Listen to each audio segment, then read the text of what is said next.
Hi ಎಲ್ರಿಗೂ ನಮಸ್ತೆ. ಏನಪ್ಪ ಬಸ್ ನೋಡ್ತಾ ಇದ್ದೀನಿ ಅಂತ ಇದ್ದೀರಾ? ಇದು ಆಶಾರದ್ ಬ್ಲಾಗು ಈಗ ಆಗ್ತಾಯಿದ್ದೀನಿ ನಾನು. ಸಾರಿ, ಟೈಮ್ ಹೋಗಿತ್ತು, ಎಡಿಟ್ ಮಾಡೋಕ್ಕಾಗಲಿಲ್ಲ, ಕೆಲಸ ಇತ್ತು.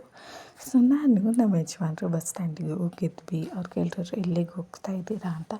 ಅದಕ್ಕೆ ನಾನು ನನ್ನ ಹೆಂಡ್ತಿನ ಆಶಾರಾಗ ಕೂರಿಸ್ಕೊಳ್ಳೋಕ್ಕೆ ಹೋಗ್ತಿದ್ದೀನಿ ಅಂತ ಅಂದೆ.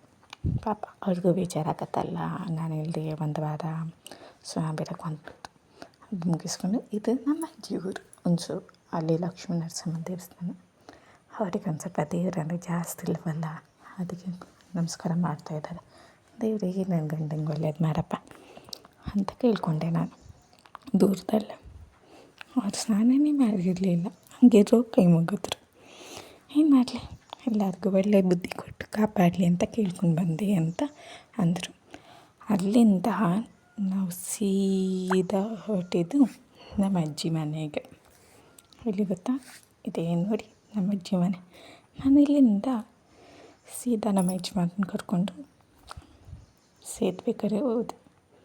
ಇದು ನಮ್ಮ ತೂಗು ಸೇತುವೆ ಹುಣಸೂರದು. ಎಷ್ಟು ಚೆನ್ನಾಗಿದೆ ಅಲ್ಲ. ಅದು ಮುಗಿಸ್ಕೊಂಡು ನಾವು ಮೈಸೂರಿಗೆ ಬಂದ್ವಿ. ನೋಡ್ತಿದ್ದೀರಾ, ಮೈಸೂರು ಅರಮನೆ. ಅಲ್ಲಿಂದ ಬಸ್ ಹತ್ಕೊಂಡು ಸೀದಾ ನಾನು ಬಂದಿದ್ದು ಬ್ಯಾಂಗ್ಳೂರ್. ಅದೇ ನಮ್ಮ ಅಮ್ಮನ ಮನೆಗೆ. ಎಷ್ಟು ತಿಂಗಳುಗಳಾಗೋಗಿತ್ತು ಬ್ಯಾಂಗ್ಳೂರು ನೋಡಿ. ನಂಗೆ ತುಂಬ ಖುಷಿ ಆಗ್ತಿತ್ತು. ನೋಡಿ ನಮ್ಮಮ್ಮ ಹೆಂಗೆ ಖುಷಿಯಿಂದ ಓಡಿ ಬರ್ತಿದ್ದಾರೆ ನನ್ನನ್ನು ನೋಡೋಕ್ಕೆ. ಅವರಮ್ಮನೂ ಕ್ಯಾರೆ ಅನ್ನಲಿಲ್ಲ, ಸೀದಾ ಬಂದು ನನ್ನನ್ನೇ ತಪ್ಪಿಕೊಂಡ್ರು ನಮ್ಮಮ್ಮ.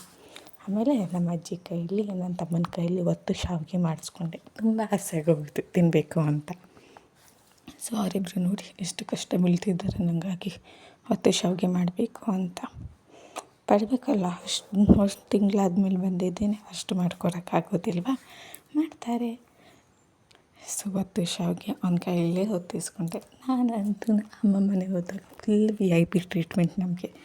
ಸೊ ಹಾಗಾಗಿ ಹೊತ್ತು ಶಾವಿಗೆ ಹೆಂಗೆ ಮಾಡೋದು ಅಂತ ವೀಡಿಯೋ ಮಾಡ್ತಿದ್ರು. ಅವನೇನು ಅನ್ಬೇಕು, ನಾನು ಇಲ್ಲಿ ಕಷ್ಟಪಡ್ತಾಯಿದ್ದೀನಿ, ನಿಂಗೆ ವೀಡಿಯೋ ಬೇಕಾ ಅಂತ ನನಗೆ ರೇಗಿಸ್ತಿದ್ದ. ಅದೆಲ್ಲ ಚಲ್ತಾ. ಸೊ ಫೈನಲಿ ನಾನು ಮತ್ತು ಶಾವಿಗೆ ರೆಡಿ ಆಯಿತು. ಹೇಗೆ ಅನಿಸಿದೆ? ಮಸ್ತಿದೆ ಅಲ್ಲ? ನಿಮಗೂ ತಿನ್ನಬೇಕು ಅನಿಸ್ತಿದೆಯಲ್ಲ? ಬೇಗ ಮಾಡ್ಕೊಳ್ಳಿ ನೀವು. ಸೊ ಅಲ್ಲಿಂದ ನಾನು, ನನ್ನ ತಮ್ಮ ಮತ್ತು ನಮ್ಮಮ್ಮ ಒಂದು ಸ್ವಲ್ಪ ಹೊತ್ತು ಹೊರಗಡೆ ತಿರ್ಗಾಡೋಣ ಅಂತ ಹೋಗಿದ್ವಿ. ಇವಳೆ ನೋಡಿ ನಮ್ಮನೆ ಸುಬ್ಬಿ ಖುಷಿ. ಎಷ್ಟು ಮುದ್ದಾಗಿದ್ದಲ್ಲ. ಖುಷಿ ಅಂದರೆ ತಿರುಗಿ ನೋಡ್ತಾರೆ. ಮುದ್ದು ಬಂಗಾರಿ ಅದು. ಅಚ್ಚಚ್ಚೋ ಅಂದ್ಬಿಟ್ಟು ಅಲ್ಲಿಂದ ನಾನು ನನ್ನ ತಮ್ಮ ಮಶ್ರೂಮ್ ಬಿರಿಯಾನಿ ತಿನ್ನೋಣ ಅಂತ ವಿಜಯನಗರಕ್ಕೆ ಬಂದ್ವಿ. ಮಶ್ರೂಮ್ ಬಿರಿಯಾನಿ ಮತ್ತು ಮಶ್ರೂಮ್ ಕಬಾಬ್. ಅಲ್ಲಿಂದ ನಾನು ಮನೆಗೆ ತೊಗೊಂಬಂದು ಸೂಪರಾಗಿರೋ ಫಿಲಮ್ ನೋಡಿದೆ, ಮಂಜು ಮೇಲ್ ಬಾಯ್ಸ್ ಅಂತ. ಯಾರಾದ್ರು ನೋಡಿಲ್ಲ ಅಂತಾರೆ ಈಗಲೇ ಹೋಗಿ ನೋಡಿ, ಮಸ್ತಿದೆ. ಜಸ್ಟೇ ಈ ಫಿಲಮ್ ಮಿಸ್ ಮಾಡಿದ್ರು ನೋಡಿ, ಮಸ್ತಿದೆ. ಚಿಲ್ಲಾಗಿ ಒಂದು ನಿಮಿಷನೂ ಕಣ್ಣು ಆಚೆ ಈಚೆ ಹೋಗಬೇಕು ಅಂತ ಅನಿಸೋದೇ ಇಲ್ಲ. ನಾನದು ಸಲ ನೋಡಿದ್ರು ನಂಗೆ ಸಾಕಾಗೋದಿಲ್ಲ, ಅಷ್ಟು ಇಷ್ಟ ಫಿಲಮ್. ಯಾಕೆಂದರೆ ಫಿಲಮ್ ನೋಡಿದಾಗಲೆಲ್ಲ ನನಗೆ ನನ್ನ ಫ್ರೆಂಡ್ಸ್ ನೆನಪಾಗ್ತಾರೆ, ಆ ಥರ. ಸೊ ಅದು ಮುಗಿಸ್ಕೊಂಡು ನಾನು ಮಾಡಿದ್ದು ವೆಜ್ ಬಿರಿಯಾನಿ. ನನ್ನ ತಮ್ಮನವರು ನೋಡ್ತಾ ಇದ್ದಾನೆ, ಇಲ್ಲಿ ಮಾಡಿಕೊಡ್ತಾನೆ ಇರಲಿಲ್ಲ, ಅಲ್ಲಿ ಮಾಡ್ತಾರೆ ಅಂತ.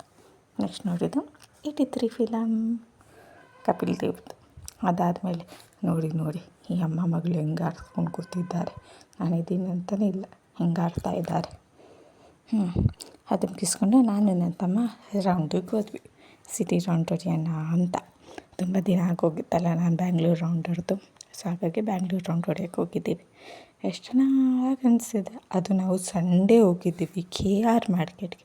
ಯು ಬಿಲೀವ್ ಇಟ್ ನಾಟ್, ಯಪ್ಪಾ ಅಂತ ಅನ್ನಿಸ್ಬಿಟ್ಟಿತ್ತು ನನಗಂತೂ.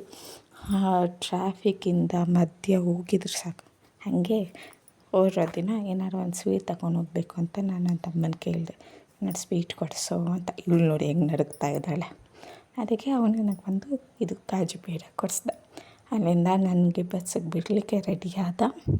ನಾನೆಲ್ಲರಿಗೂ ಬಾಯ್ ಅಂದೆ.